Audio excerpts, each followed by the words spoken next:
My source tonight is the former Israeli ambassador to the U.S., Michael Oren. Ambassador, thank you for being with us.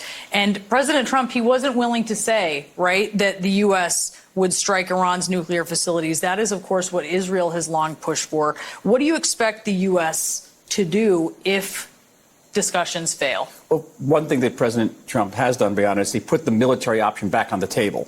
President Biden had taken it off the table. So it's clearly on the table. The Iranians understand it's on the table.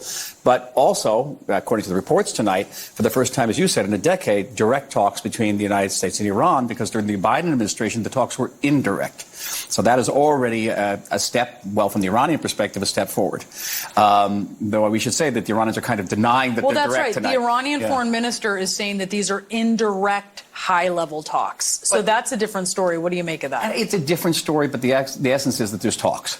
And the talks then are going to raise some very serious questions on the Israeli side. My gut feeling tells me that what brought Prime Minister Netanyahu to Washington on such short notice wasn't just the tariffs. And the tariffs are serious. It's about $2.5 billion worth of trade from Israel's side at a time when the Israeli economy is very vulnerable because of the war. But what really brought him here was the Iranian, the notion that the understanding that these talks are about to take place, apparently on next Saturday.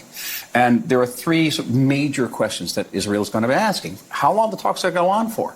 You know, the Iranians are really good negotiators. They'll drag it out at a time when the Russians are rebuilding the air defenses in Iran that were knocked out by the Israeli Air Force.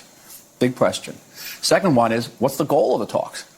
Is the goal of the talks an agreement similar to the 2015 Obama-Iran agreement, which basically froze the Iranian program for about a decade, but didn't dismantle the program? And the third question is, as the president says, what if the talks don't work? What is the next step?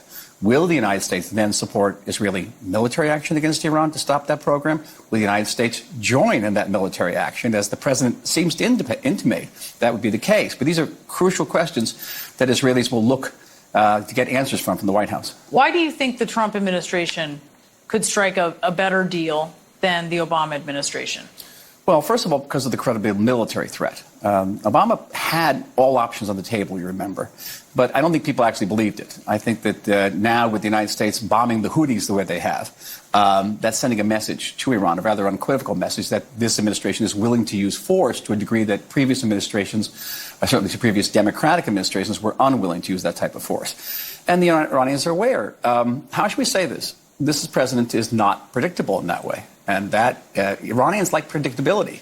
They don't like dealing with the uncertainty that President Trump could turn around and give that order to those B-2 and B-1 and B-52 bombers to go into Iranian skies. He did allude to the Houthis today in his comments. Ambassador Michael, thanks for being with us. Obviously, very big developments today that we're keeping our eye on. We appreciate it. And thank you.